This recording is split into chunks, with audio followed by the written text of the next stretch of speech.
Hello, beautiful Wild Woman. Welcome back to the Wild Woman podcast. I am your host, Hannah Furore, and so happy you have landed here into this beautiful audio space where we are always traveling in pursuit of depth, truth, and inner wisdom. Today, we have an interesting topic, which is dreams. So, very often things come in waves.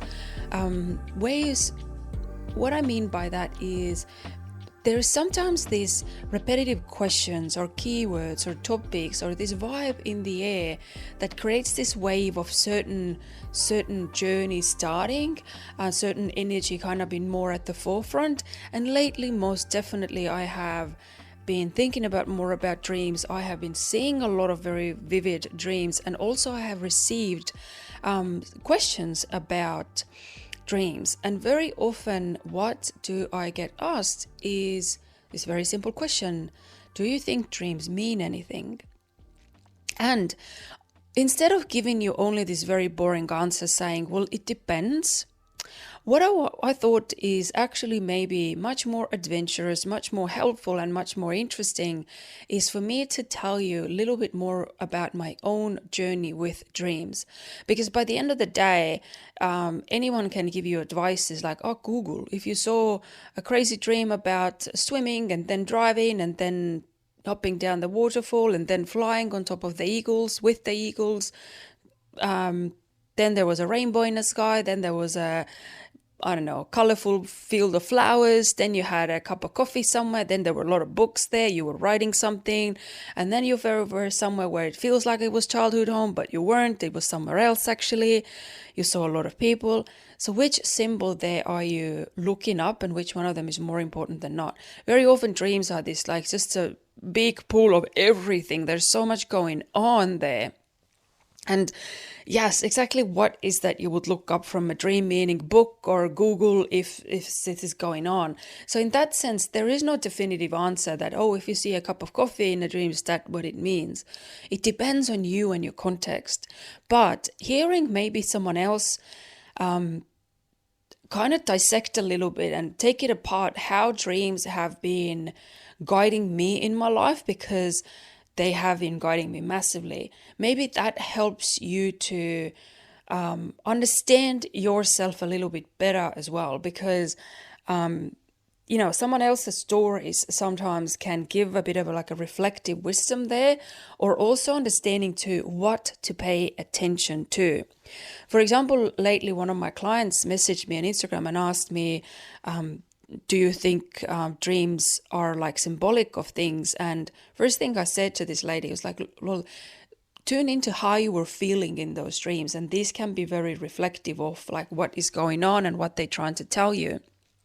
So there is, in my belief, in my model of the world, dreams are not random.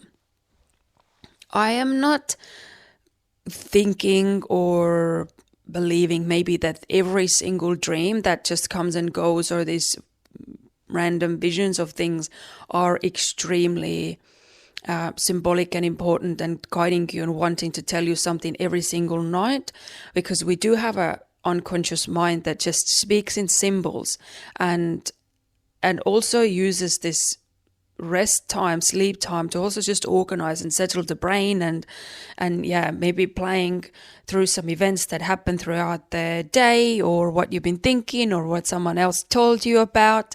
It puts it into a bit of a picture, and you might remember it in the morning because it created like a real memory imprint, because it was something you saw, it was something you felt, it was something you experienced, something you heard, maybe something you smelled. Which is, all these perceptual things are necessary for memory. And memory doesn't only remember the things that you actually experienced, but you experienced in your mind. That's why hypnosis is so powerful, because we can create energetic and emotional imprints in the memory, regardless if that was real or not. So yeah, dreams are definitely very powerful. And yeah, let's dig in. I want to actually just tell you a story, and we'll see where this conversation goes naturally from here. I didn't really take any notes. I was just thinking there are certain aspects of the dream world that I would love to cover. So yeah, first thing, I do believe dreams can give guidance. They can have this powerful way of gently nudging you to see something. Let me tell you a story here. For example, when I was growing up, I saw a repetitive dream every single night. It's a bit hard to say at the moment how long it was, but I remember at the time that most likely it was years. And it wasn't every single night, as in like 7 nights a week I saw the same dream, but every single night I dreamed, or I had a dream in my sleep, it was about the same topic. And that repetitive dream was seeing sick people. So how it was, like I kind of saw that I was traveling, kind of looking around, wandering these weird, high, messy labyrinth type of buildings that looked very neglected, old, kind of grown in with plants, and you can tell this building maybe has potential or has had potential, but now it's kind of left behind and abandoned, but there is still some activity happening there. And yeah, I just saw sick people there, and this like very ruined, ill, heavy, icky, maybe even a little bit disgusting vibe to it. And I use the word disgusting very, very rarely. And I didn't wake up from these dreams disgusted. I kind of went on with my day because I think I was only a teenager or somewhere in my teens when I saw these dreams. And maybe it went later on into my early 20s as well. But ultimately what started to happen, these dreams kind of went a little bit worse. And also I started to pay attention to them eventually, because I was kind of sometimes just thinking like, when this is going to end? Why am I seeing these sick people? And there was one very specific dream that I saw. This abandoned, ugly-looking building, which looked sometimes different in every dream, but it was the same gist of it. In one of the dreams that I saw, this building turned into glass. And there was this very specific scene that I saw that I don't think I'll ever fully forget. It was the scene that it was in a classroom, a hairdresser salon. But it felt like nobody else knew that the building was made out of glass. Or almost like it wasn't glass for everyone, but I could see through everything. And then there was a customer in a hairdresser's chair, and I was somewhere behind the hairdresser and the customer. And the customer was happy there, bubbly, talking to the hairdresser. You know, they had this like very like a chill conversation that, you know, hairdresser and client very often have. And all of a sudden, the customer looked into the mirror in front of her and saw me standing behind them. And our eyes met. And all of a sudden, I just saw through the eyes of this customer that she had a big, crazy tumor in her eye, or just behind the eye. And that looked just like, yeah, something out of a horror movie to me. But she looked at me like just this very like a short moment when our eyes met. But she looked at me almost in a way, it's like, oh my God, you see it. No one else does. Or this weird feeling, almost like she didn't expect me to actually see her. And I think something about these eyes meeting in that dream made me take it more seriously. Anymore, for some reason, I couldn't just like wake up and go on about my normal day or life, whatever that life at the moment was, be it school or uni or, I don't know, dramas with boyfriends and hanging out with family and friends, going to like parties, doing all the things that like just normal young girls would do. I was drawing a lot, I was writing a lot, keeping a diary, whatever, all these natural activities and everyday activities that you do. But all of a sudden, I couldn't anymore ignore it because that feeling didn't go away. And also, it was ugly enough for me to actually wanting these dreams to stop. And I had, up until that time, I had spoken to several people that I have these repetitive dreams, and a lot of people knew it, but they didn't have really like an insight or like, oh, that's interesting, but no one really wanted to, or like, I don't know, wasn't maybe open or didn't know what to say. Yeah, and maybe I wasn't very interested in a long conversation as well, like, so what everyone thinks of them now. Because even at that age, I had this very certain, or like, I guess, inner knowing that everything is just an opinion, and ultimately I gotta know what it means. Nobody can maybe tell me, like, what does it mean, although I wanted somebody to tell me. But lucky internet existed already in that day and age. So I started to Google what could it mean in some cultures maybe that aren't as simple as this modern society that we're living in. Where can I see behind it, or what could be behind it?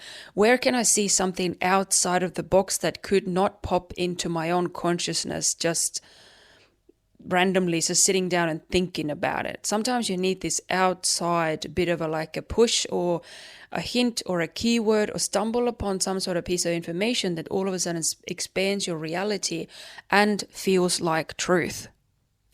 And at the time, I was very much also interested in shamanism.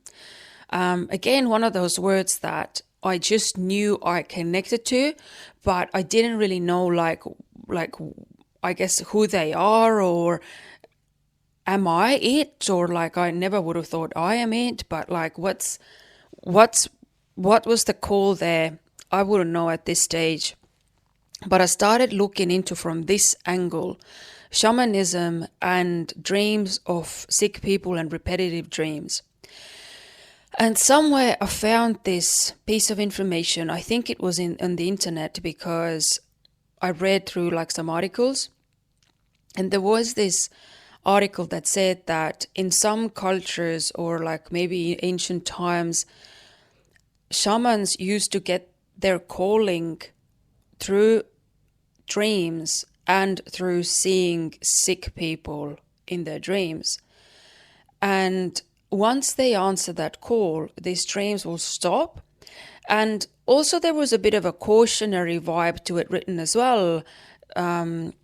Almost like, if they don't answer the call, ultimately going against that natural calling can start to take a toll on your own kind of state of being as well. Whether you get you know these messages can weigh you down, and you're not feeling that great, that ultimately can manifest in some sort of something that is not that great in your life.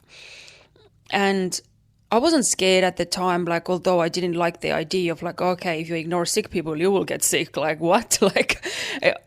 But it wasn't out of fear though, but something within me kind of clicked, thinking like, oh, okay. And out of, I think, sheer pure frustration at some point, I just said to myself within myself, yes, I'm up for the journey. I will accept the calling. And at the moment, it makes me a little bit emotional thinking about it, because I remember that time when I don't remember anywhere where I was, but I remember saying this to myself, that I accept the calling. And it's very interesting to look back at it now, because I was such a baby. I had no idea what I was saying yes to. And I was very much aware that I'm saying yes to something that I don't know what it is. But I was also very aware and kind of thought of it then and there about it, that I'll figure it out. If it's meant to be, it will just be whatever it will be. So I completely surrendered, and these dreams completely stopped. So I didn't see any more sick people. And obviously, I was already calibrated towards like the psychic world. My interests were there. And I don't think anyone ever has truly agreed with me that this is what your dreams meant to you. When I sometimes say this to my mentors or different people, nobody wants to agree with the fact that there is this calling that is given to you, or I don't know, maybe people perceive it a little bit almost like that means that you're locked in and you have to do this thing. You have to become some sort of healer or a witch woman or a shaman. But I don't think it in that way that I have to become. At some point, I guess like I had this bit of a vibe that, well, this is me, so I'm going to do this, but I don't know if I really truly want to. But these are just small glimpses like this. But I don't think anyone just wanted me to feel like that I am just destined to be that and not look anywhere outside of it. But to me, it was kind of like an honor to receive that calling as well. And isn't it beautiful for someone to find out who they are or what they're meant to be doing, on what is the direction they're meant to be moving? Because it elevates your life quality. You feel like yourself. Your life makes sense to you if you're paying attention to these signals and signs, and if someone helps you to like understand them. And yeah, I haven't really shared that much either. It's just my closest friends know, and that I have these repetitive dreams. But yeah, nobody was really interested to actually help me decipher it until I decipher it for myself. And something must have been true there and really click, because yeah, like I said, dreams did stop. And obviously now, let's say maybe 15, 20 years later, or I don't remember what time I claimed the journey or claimed the calling, I did become a healer. I did, I am that. So, and very much in that shamanic realm. I haven't like done some big like courses, or I don't feel like there's been like a crazy initiation by some sort of senior shaman somewhere in the forest. Everything I've done and been through has been an initiation. Seeing the repetitive dreams of sick people is a big initiation for me enough to claim and look something up that and take seriously enough. So yeah, and there's been a lot of other initiations later on in my life as well. And one very recent where I actually received in a meditation almost like a initiatory rite, words to repeat and claim about myself. So that was very interesting as well. But yes, dreams definitely had a massive part of my becoming. Sooner or later, I would have still become who I am, because that's what we're meant to do in this lifetime. But very, very significant journey for me with the dreams. And also, I guess the message here is that if they're meant to show you something and there's something that you must see, don't worry that you didn't remember or get it the first night. They might be persistent enough until you freaking get it, okay? So don't get caught up on things that didn't catch your attention, or you always have to worry about it or keep a dream journal or blah, blah, blah. If they want to say something, they keep saying it. So that's at least my experience with dreams. And later on, some of the dreams returned. I still saw the abandoned buildings. Later on, particularly when I went through depression a long time ago now. But my journey with depression was seeing constantly repetitive dreams of abandoned buildings, tiled floors, but the grass is growing between the tiles. Seeing scenes where I'm in a pool that is empty, dirty, dusty, again, grass growing between the pool flooring and that. And it was very much symbolic of me, that emptiness and just this dryness, dead land that depression kind of caused for me. And over time, these buildings are still there and they're constantly changing, but these buildings look now much more gorgeous. They are much more looking something that I am happy to get lost in. So yes, there is this, for me, like wandering around these buildings, feeling like I'm lost. I've gone somewhere too up high, can't get down anymore. Now I'm stuck here. I don't know how I got in, how I got going to get out. these dreams used to be very repetitive as well, reflective of my emotional state. And they're improved a lot over time. And that was my next point, what I wanted to say.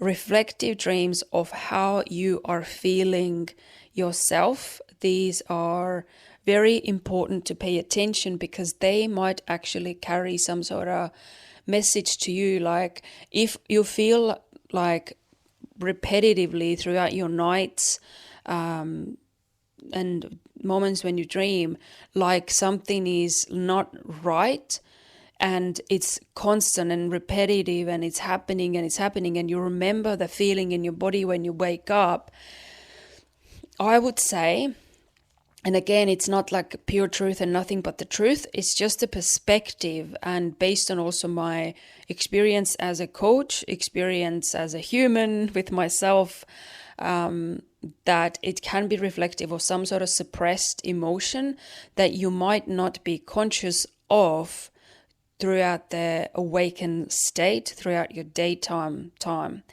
But unconscious mind wants you to kind of rid yourself of that feeling, or wants you to process it, wants you to heal it. It doesn't want this ugly weed growing in your beautiful inner garden. Wants you to see it, wants you to pluck it out, wants you to heal something.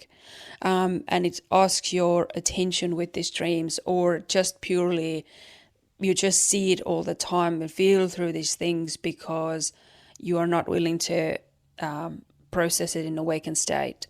It's not that your dreams sit down and think like, what are we going to show her today? She's not paying attention, let her show that.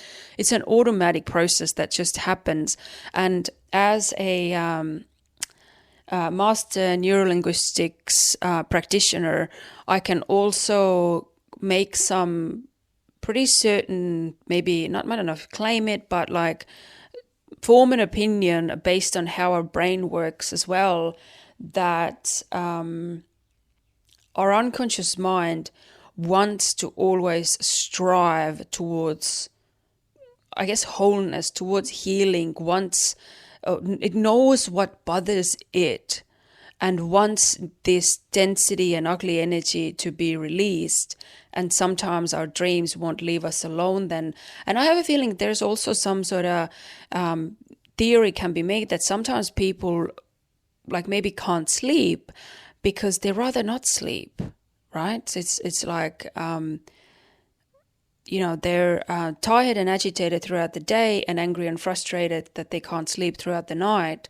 But it's a very good protection system and way of distract yourself to not tap into that depth, that inner world. So because unconscious mind taps into that, these feelings and the suppressed pool of energy straight away as it drops into this sleep state, right? So definitely I would pay attention to repetitive dreams and to certain, or even if the symbolism or the visuals of the dreams doesn't repeat itself, but maybe the feeling or certain situation playing out, or you waking up with the same feeling constantly. Like, for example, I've heard people saying the dreams that they can't move, their legs are stuck to the ground or something like this. And although not every time someone might not be chasing them, but the stuckness or the heaviness of the legs is still, the feeling is still there very often. It does speak volumes of something that might be going on, that with just your own perspective, you might not just be able to see it. As soon as you see it, it might not be something crazy, terrible, but as soon as the message lands, the dreams can stop as well, because there's just no energy behind it anymore. Third point, what I wanted to make about dreams is that they can be helpful. So I have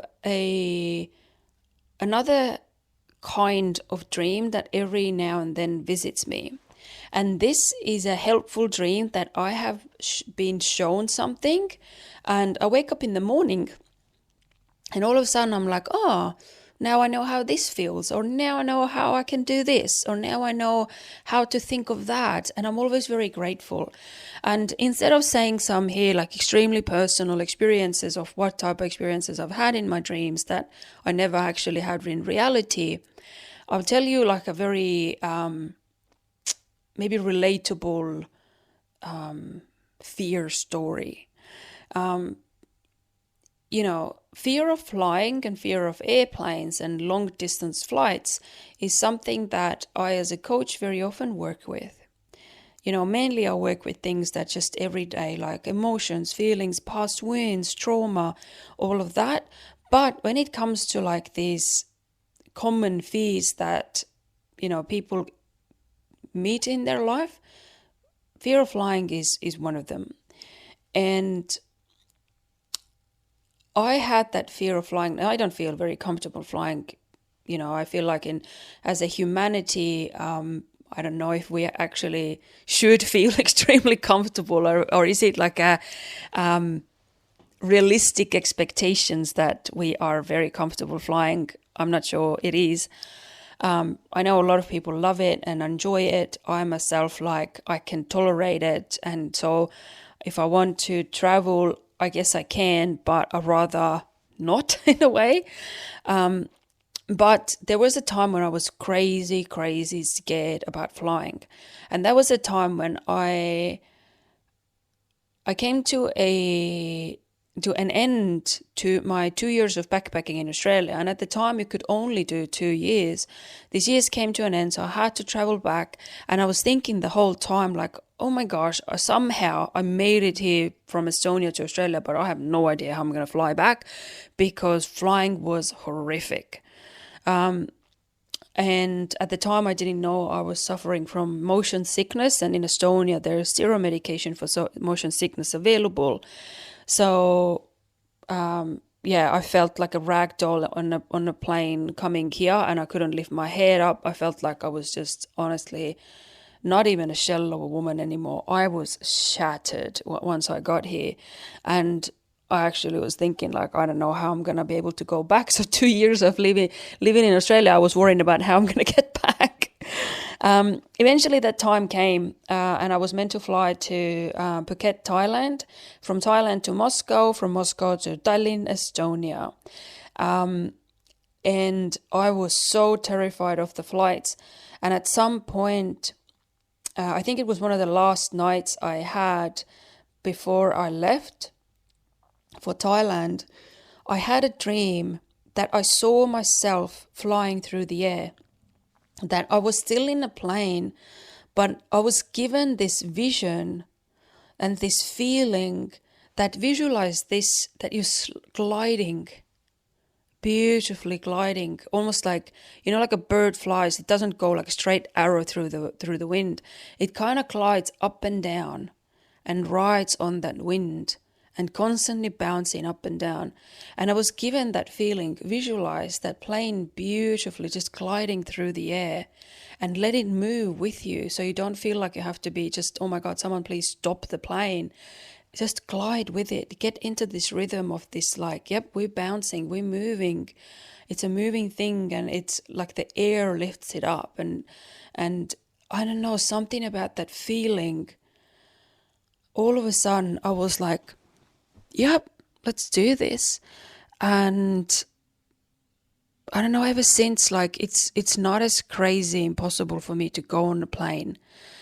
Still don't enjoy it, still have my own certain practices that I do that would make it more tolerable for me. But there has been such dreams in my life that are very helpful and show me how to feel about something, or give me an experience that helped me to go ahead with it in real life. So lately, for example, there is this certain topic that I'd rather not mention at the moment that is a great topic, but maybe it's not a time and space right now for here to open this up. That is something very personal to me, and I haven't quite yet decided how to move ahead with and if I want to. But I'm having a lot of dreams around it, giving me very beautiful, positive experiences, showing what this life could be or will be. if I decide to go ahead with certain things. And it's very helpful for me because it just like kind of dissolves a lot of these random, irrational fears that are very real concerns. And dreams have been very, very helpful for me when it comes to that. So that was number 3. So far, dreams have been a massive guidance for me. They've been reflective of my inner world during times when I haven't maybe been able to pay attention to how I was actually feeling because, being stuck in just doing the life and not through me, but just at the cost of me. And dreams have been helpful.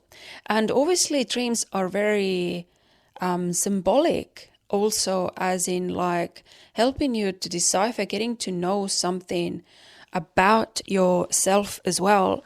So based on obviously also these 3 points that I already spoke about, these symbols are worth looking up for you and from your context. Whatever are these repetitive symbols or things that you see or something that make you feel something very strongly, these symbols are worth paying attention to and looking what do they mean about you. And we looking again from this like shamanic point of view, very often these can be animals or these certain places in nature or certain ways that something has been shown to you. I believe it's worth paying attention to these repetitive things for sure. One of those symbols that I used to see at some point in my life was money, coins. And it was very often in a way that somewhere there was a ship, and on the shoreline there was money on the ground. It wasn't an ugly dream, but sometimes it was just looking a bit ridiculous. As in, like, I don't know, I remember like one time I saw a ship going through like a ground. It wasn't on the water, but it was just moving through like almost like digging through soil, and just on the green lawn there was a ship going. And very often the ship was like, there was some sort of issues with it. Either it was late, or the people were on it, or it was raining, or there was some sort of struggle always with that ship. So it's almost like I had to somehow like either help someone there, or like almost like Hannah saves the day type of energy. Or not always I was able to save the day, but I had to do way more than just going on the ship and traveling somewhere. But on the shoreline, there was a bit of money waiting, big, massive, almost like, cartoonish type of like coins waiting there that make you feel absolutely amazing to find them. And I'm in my I don't know if a big ego or like a maybe dreamy mind. I was quite young when these dreams were happening, but they were after the shamanic calling dreams. But I spoke about these repetitive dreams to someone, I don't know, some sort of energy healer or someone that I was seeing at the time for only one session. And I told her about these dreams, and I thought she's going to say something back to you, like, oh, there's this big riches waiting for you, money's your destiny, blah, blah, blah, something like this. And she kind of thought for a moment, and she said, based on this very brief story, what you said, it sounds like, you've been kind of called to take a bit of a control over your finance.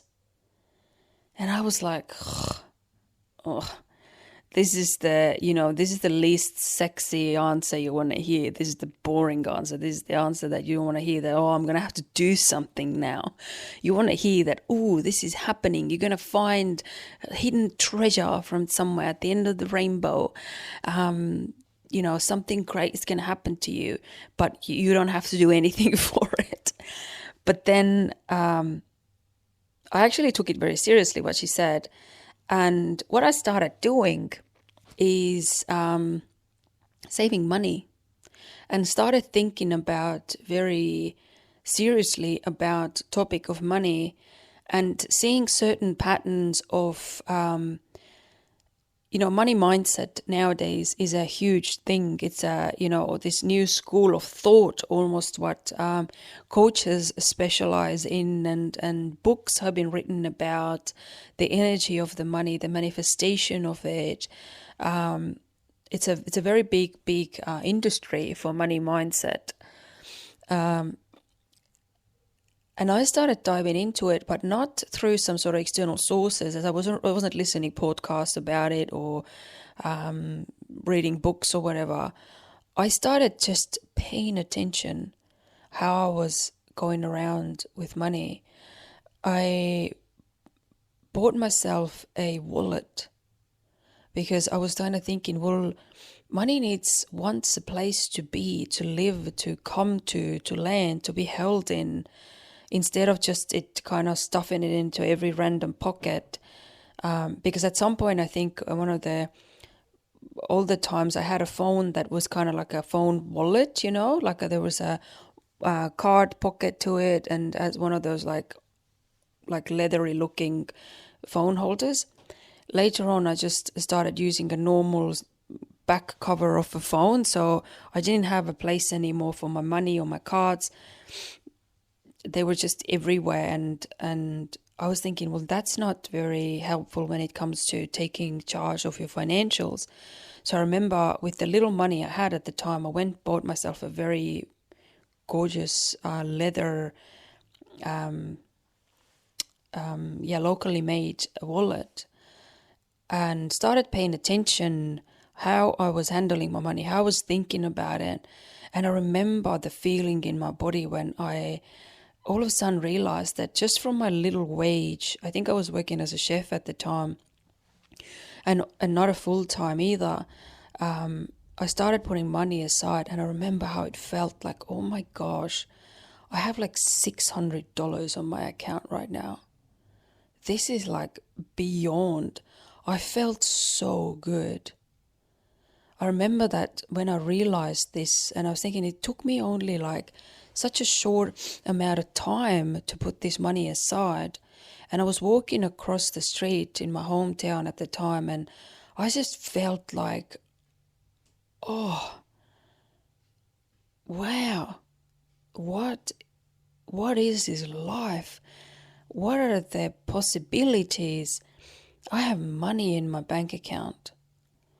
And I don't know, something within me unlocked. I felt free. I felt like I am powerful in a way, not because I have money and money makes me powerful, but the fact that I took the message and I took action on the message, and I was able to change my mindset about something very profound, because, the money mindset patterns that I've grown up with, the societal and very close circle to me, didn't display this very great attitude for money.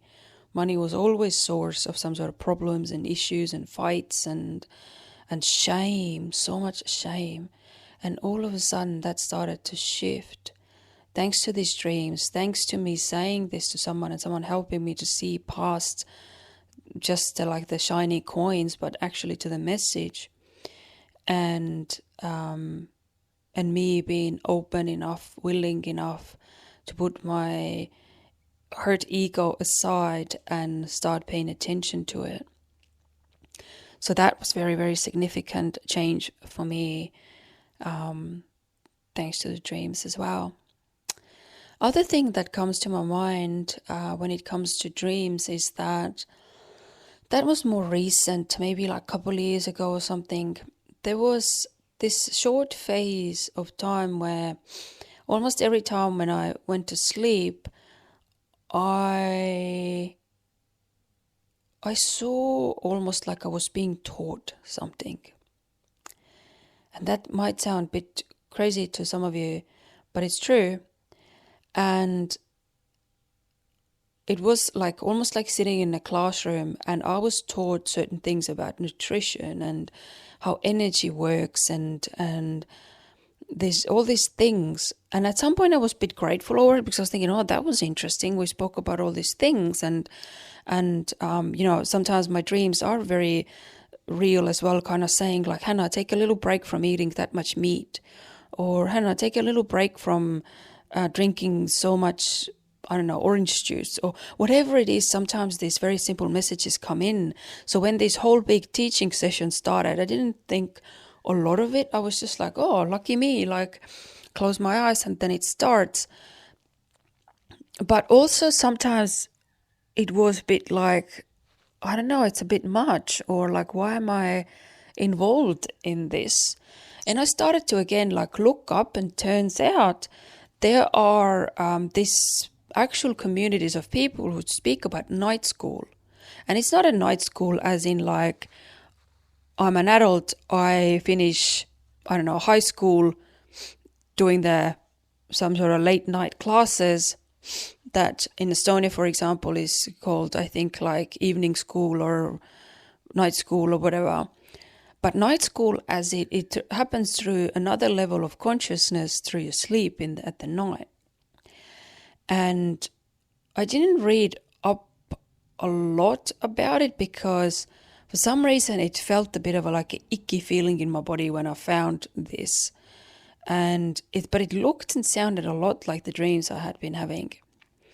And I spoke to one of my mentors about it, and she actually says, like, she's just a person who helps me to decipher my body's messages and read the energy of my body. So certain blind spots are in my awareness then. And she said your body doesn't like it at all. It's almost like, wants you to see that you don't have to be involved in everything that is offered to you, because your body wants rest at night. And it was a very intense time of my life as well, because I was on a very, strong healing journey at the time.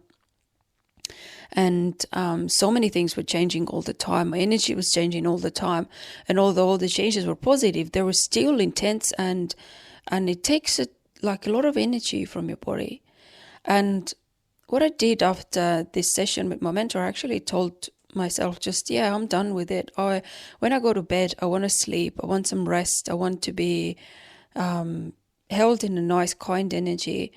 Not that sit down and learn this, watch this, look at this, like you should see this type of thing. And again, these dreams stopped instantly as well.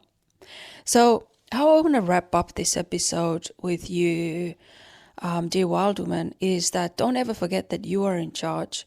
Sometimes it can feel like the spiritual world is something that can only be a hindsight wisdom, or is something that is this outside world that is a bit scary, and you are just there like this little thing floating in a big vast ocean, or this plastic bag that is thrown around by stormy winds and you have no control over it.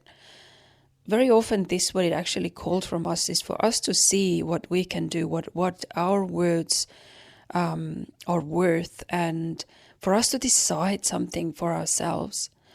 To me, that's what dreams have been very much about, guiding me, towards my truth, towards who I'm meant to become, towards what is the next step, and helping to dissolve a lot of just random scenarios from my mind that just are there based on fear, that are unnecessary. So allow yourself to see the message, see the symbolism, but know that most likely it's sent to you by you. That's how I very often kind of explain things and come back to myself, is that my unconscious mind is sending me these messages. Sometimes spirituality can feel almost like there is this big outside force that we have no reign over. But ultimately, this is your unconscious mind communicating to you. It's not some sort of alien comes down out of the sky and drops this thought in your head. Although a lot of people I know would actually say this is exactly what it is. Alien coming down and putting a thought in your head. This is exactly how it works. In my reality, most likely, I don't see that I'm communicating at the moment with aliens. There are obviously some external beings and collective energy sources and things like that. But to simplify, I have come to this conclusion that our unconscious mind just wants us to see something, wants to communicate something, and it has the way to do it through symbols. And just during this dream time when the brain is most active, we just pay attention, we see them, we are willing to receive without this daytime busyness, daytime way of looking at things.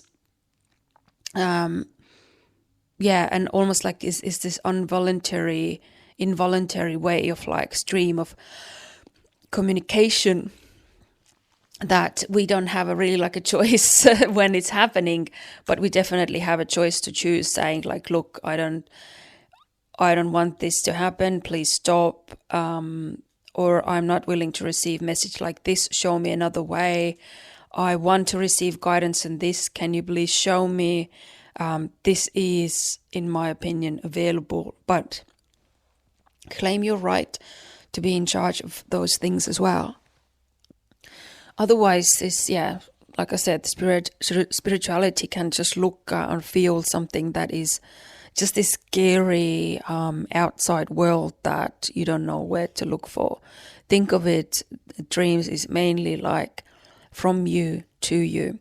And same I do in healing sessions as well. I have certain methods that I have uniquely kind of worked out for myself, and how I like to work with clients and invent things based on what works with certain client or not, to allow the unconscious mind to speak with symbols as well, because that's how we're able to receive the message. The unconscious mind can't say to you, Hannah, you've been suffering from childhood trauma.